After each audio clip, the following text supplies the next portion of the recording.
Hello friends, स्वागत है आपका आपके अपने चैनल स्टडी जी के जीएस में। देखिए, आज हम इसमें आपका 17 अप्रैल को जो असिस्टेंट प्रोफेसर का एग्ज़ाम हुआ था यूपीएचईएससी के ने जो कंडक्ट कराया था, उसका आज हम सेकंड शिफ्ट का पेपर देखने जा रहे हैं। तो आइए शुरुआत करते हैं, फटाफट इसके आंसर्स को देख लेते हैं।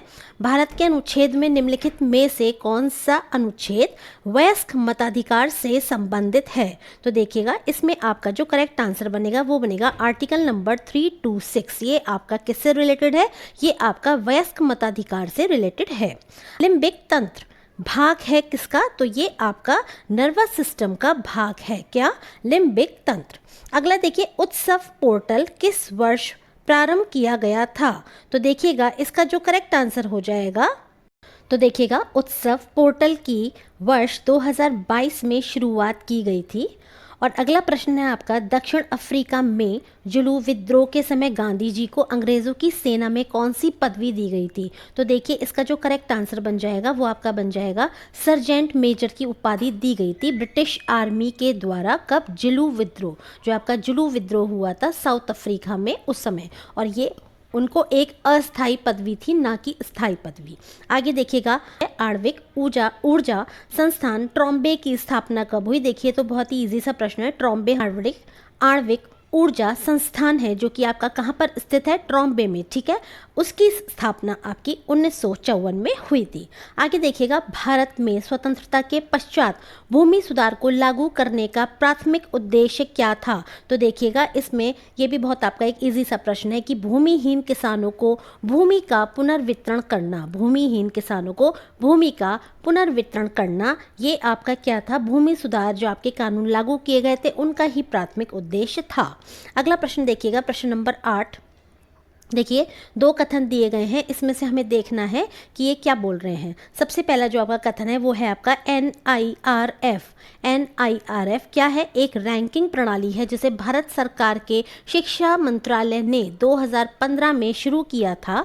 तो क्या ये स्टेटमेंट आपका करेक्ट है? ये आपका करेक्ट है। फिर देखिएगा, NIRF का उद्देश्य विभिन्न मापदंडों के आधार पर भारत में उच्च शिक्षा संस्थानों का निष्पक्ष और पारदर्शी क्या करना है? मूल्यांकन प्रदान करना है, ठीक है। तो ये भी आपका करेक्ट हो जाता है। तो इस तरह से आपका जो ऑप्शन नंबर सी है वो आपका करेक्ट हो जाएगा कि ए और आर दोनों सत्य हैं। सी नहीं बल्कि डी आपका सही हो जाएगा।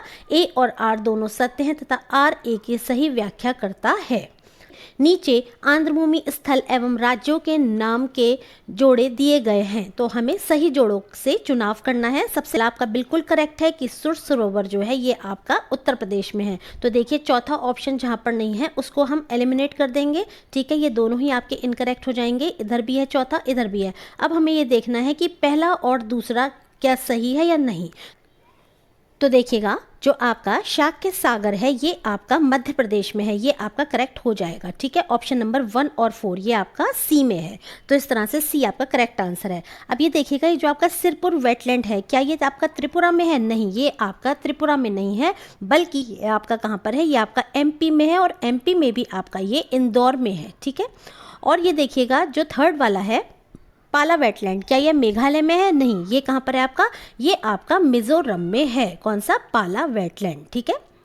और ये जो डिस्ट्रिक्ट है आपका जहाँ पर है उसे हम बोलते हैं सियाहा डिस्ट्रिक्ट। कौन सा? सियाहा डिस्ट्रिक्ट। आगे देखिएगा, नेक्स्ट प्रश्न की ओर चलेंगे अब हम। निम्नलिखित में से कौन भारत में 31 दिसंबर 2024 तक रामसल स्थिर है? देखिए, मैंने आपको अपनी वीडियोस में बताया भी था कि 31 दिसंबर 2024 तक जो रामसर वेटलैंड्स की जो संख्या थी वो 85 थी। वर्तमान में ये 89 है। अब हम देख लेते हैं कौन कौन से उसमें थे। तो आप देखिएगा, इसमें आपका बखीरा वन्य जीव अभ्यारण्य, रामगढ़ झील, सुंदरवन आंध्र भूमि और सुल्तानपुर राष्ट्रीय उद्यान। तो इसमें आपका ये चारों ही करेक्ट हैं, ABCD। बखीरा वन्यजीव अभ्यारण्य ये भी आपका 31 दिसंबर 2024 तक रामसल स्थल था। रामगढ़ झील ये भी शामिल है, यानी इस तिथि तक जो दी गई है। सुंदरवन आंध्र भूमि ये भी, और चौथा आपका सुल्तानपुर राष्ट्रीय उद्यान ये भी आपका सम्मिलित था। ठीक है, तो आपका जो ऑप्शन बी है ये आपका करेक्ट हो जाएगा। अगला प्रश्न देखिएगा, चावल उत्पादन में भारत का विश्व में कौन सा स्थान है? तो ये देखिएगा, मैंने आपको बताया भी था कि इसमें चावल उत्पादन में भारत का सेकंड यानी दूसरा स्थान है और फर्स्ट किसका है? चाइना का है।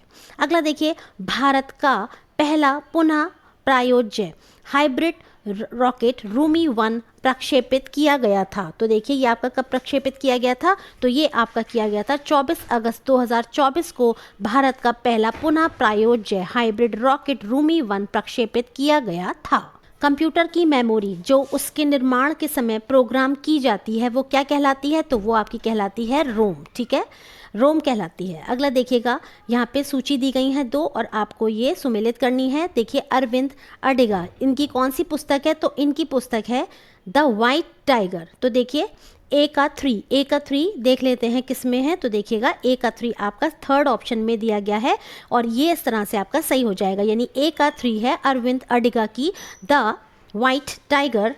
किरण देसाई की फिर कौन सी हो गई? किरण देसाई की हो गई कौन सी? The inherit of loss, the inherit of loss. फिर है आपका अरुंधति राय, इनकी कौन सी पुस्तक हो गई? तो देखिएगा इनकी हो गई the God of small things, बहुत फेमस पुस्तक है इनकी है। और फिर है आपका V.S. नायपाल, इनकी कौन सी है? तो इनकी है इन अ फ्री स्टेट। ठीक है, तो इस तरह से ऑप्शन नंबर सी आपका करेक्ट हो जाएगा। संविधान सभा का प्रथम अधिवेशन सत्र कब आयोजित हुआ था? तो देखिए संविधान सभा का पहला अधिवेशन सत्र, ये मैंने आपको ये भी बताया था, ये आपका 9 दिसंबर 1946 को आयोजित हुआ था। बाबरनामा किस भाषा में लिखी गई थी? तो देखिए बहुत आसान प्रश्न है ये भी। बाबरनामा आपकी तुर्की भाषा में लिखी गई थी और बाद में इसका जो अनुवाद था वो आपका कौन सी भाषा में हुआ था? वो आपका फारसी भाषा में हुआ था। ब्लूम द्वारा प्रतिपादित ज्ञानात्मक शैक्षिक उद्देश्यों में निम्नलिखित में से कौन सा सम्मिलित नहीं है? देखिए इसमें मैंने आपको बताया था कि ब्लूम ने 3 तरह के शैक्षिक उद्देश्यों के बारे में बताया था। ठीक है, एक आपका ज्ञानात्मक था, एक आपका भावात्मक था और एक तीसरा और था आपका। तो देखिए ज्ञानात्मक में आपके स्टेजेस बताई थी। ठीक है, तो देखिएगा व्यवस्था, विश्लेषण, अनुप्रयोग एवं बोध। ठीक है, ये 3 इसमें दी गई हैं, लेकिन ये जो व्यवस्था है ये आपका गलत है, ये इसमें शामिल नहीं था। ठीक है, क्योंकि इसमें नहीं पूछा है ना, तो इसीलिए आपका ए ऑप्शन करेक्ट हो जाएगा। अगला देखिए, वर्धमान महावीर मुक्त विश्वविद्यालय, ये आपका कहाँ पर है? ये आपका कोटा में है। ठीक है, यानी सी का 1। तो देख लीजिएगा सी का 1 कहाँ पर दिया हुआ है? सी का 1 इन दोनों में दिया गया है आपका। नेक्स्ट है ग्लोबल मुक्त विश्वविद्यालय, ये आपका कहाँ पर है? अगला है नेताजी सुभाष चंद्र बोस, नेताजी सुभाष चंद्र बोस मुक्त विश्वविद्यालय, ये बंगाल के कोलकाता में है। ठीक है, कौन सा? नेताजी सुभाष चंद्र बोस। और देखिए जो 4th वाला है पंडित सुंदरलाल शर्मा मुक्त विश्वविद्यालय, ये बिलासपुर छत्तीसगढ़। देखिए हाँ, बिलासपुर दिया हुआ है छत्तीसगढ़ में। और इस तरह से आपका जो ये वाला उत्तर है, ये वाला है ग्लोबल मुक्त विश्वविद्यालय। कौन सा? ग्लोबल मुक्त विश्वविद्यालय। तो ये आपका कहाँ पर हो जाएगा? ये आपका हो जाएगा दीमापुर में। कहाँ पर? दीमापुर में। ए का 4 है, ए का 4 ये रहा देखिए। ठीक, और देखिए बी का सेकंड है, सी का हमारा 1 है और डी का हमारा 3 है। तो ये आपका ऑप्शन नंबर ए करेक्ट हो जाएगा। अगला देखिएगा, निम्नलिखित में से कौन मृदा प्रदूषण का एक कारण है? तो देखिए ये भी बताया गया था आपको कि एसिड रेन जो होती है वो आपकी मृदा प्रदूषण का कारण होता है। यदि आपको ध्यान हो, मैंने आपको बताया था स्मोक जो है आपका स्मोक प्लस फॉग से मिलकर बनता है और ये आपका एक वायु प्रदूषण का जो महत्वपूर्ण कारक है। और एरोसोल ये भी आपके हवा में होते हैं, छोटे छोटे कण। ओजोन, ये आपके ओजोन लेयर जो होती है उसको बोल रहे हैं। तो मृदा प्रदूषण जो होता है वो आपका किससे होता है? एसिड या एसिड रेन से होता है। अगला देखिए, राजभाषा कीर्ति पुरस्कार योजना का मुख्य उद्देश्य निम्न में से कौन सा है? तो देखिए इसमें जो आपका करेक्ट आंसर हो जाएगा वो होगा, देखिए टू ऑनर हिंदी पोएट्स, नहीं ये नहीं है। To promote regional languages in India, incorrect.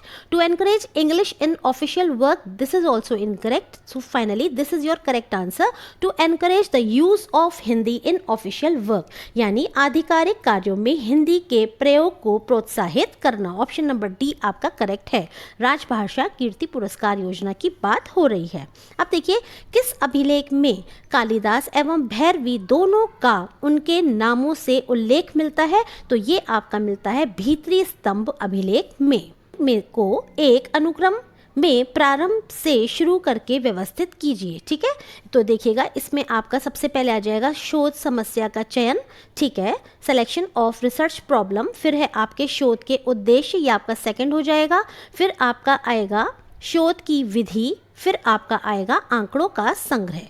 ठीक है, यानी कि आपका जो बनना चाहिए वो आपका बनना चाहिए 1 3 2 4। अब आप देख लीजिए कहाँ पर है, तो देखिए ये आपका आ गया 1 3 2 4। This means 1 is your correct option.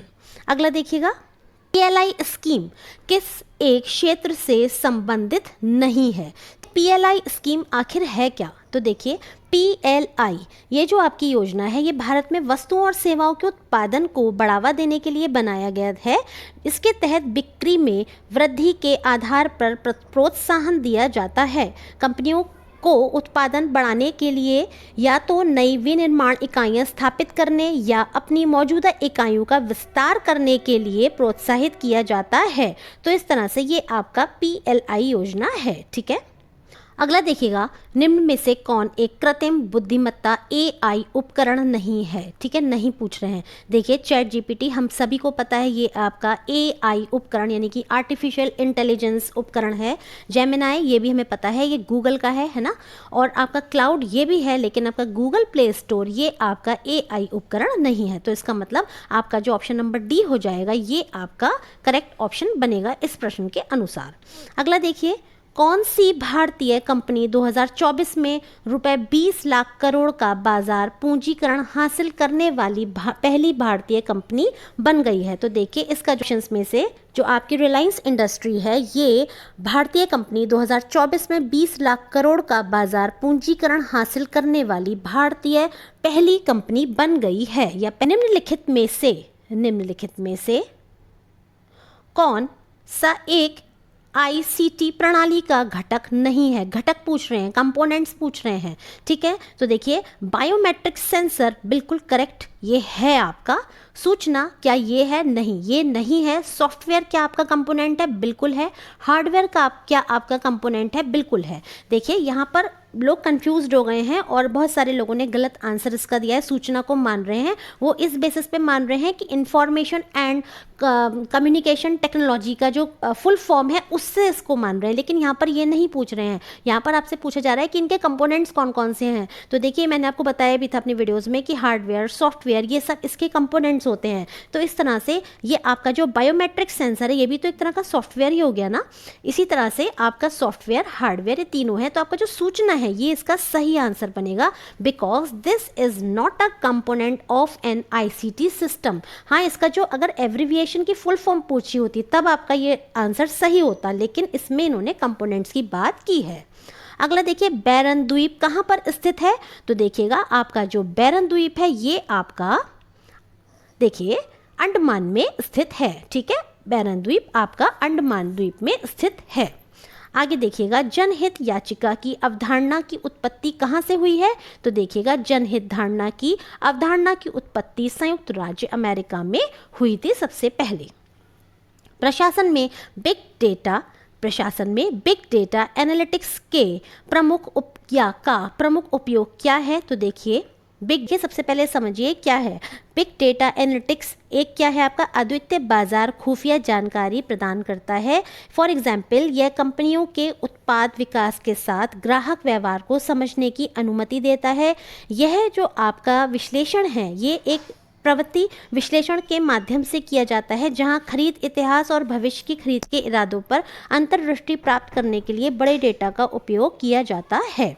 अब देखिए इसका जो यूज़ है हम कहाँ कहाँ पर करते हैं। तो इसमें हम देखेंगे कंपनियों को अपनी प्रक्रियाओं को सुव्यवस्थित करने में, घाटे को कम करने में या राजस्व को बढ़ाने में मदद करने में हम डेटा या बिग डेटा एनालिटिक्स का हम यूज़ करते हैं। इसमें जो मेरे हिसाब से उत्तर बन रहा है वो मेरा बन रहा है ऑप्शन नंबर डी ABC, क्योंकि यहाँ पर जो उन्होंने डी दिया गया है इसमें इन्होंने कहा है सरकारी कर राजस्व में वृद्धि। देखिए बिग डेटा एनालिटिक्स सरकारी राजस्व में वृद्धि करता है, लेकिन यहाँ पर कर राजस्व के द्वारा कह रहे हैं तो इसके बारे में भी श्योरिटी नहीं है थोड़ी सी, तो इसीलिए, और ये ऑप्शन भी नहीं दिया गया है ऐसा कुछ, तो मुझे लगता है इसका जो करेक्ट आंसर बनेगा वो आपका ABC बनेगा, यानी कि डी ऑप्शन आपका करेक्ट होगा। अगला देखिए, किस खुशबूदार उपज के उत्पादन के लिए नागौर प्रसिद्ध है? तो ये आप देख सकते हैं, नागौर जो हमारा प्रसिद्ध है ये हमारा मेथी यानी कि फेनिग्रीक के उत्पादन के लिए प्रसिद्ध है। मेथी में आप जानते हैं अच्छी खुशबू होती है, तो इस तरह से नागौर प्रसिद्ध है मेथी के उत्पादन में। तो इस तरह से यहाँ पर मैं अपनी वीडियो को एंड कर रही हूँ। उम्मीद है आपको ये पसंद आई होगी, और हो सकता है इसमें 1 या 2 उत्तर जो है आपके थोड़े से आगे पीछे हों, तो बाकी जो करेक्ट आपकी आयोग आंसर की देगा उससे हमें सही पता चलेगा। तो यहाँ पर मैं अपनी वीडियो को एंड कर रही हूँ। धन्यवाद।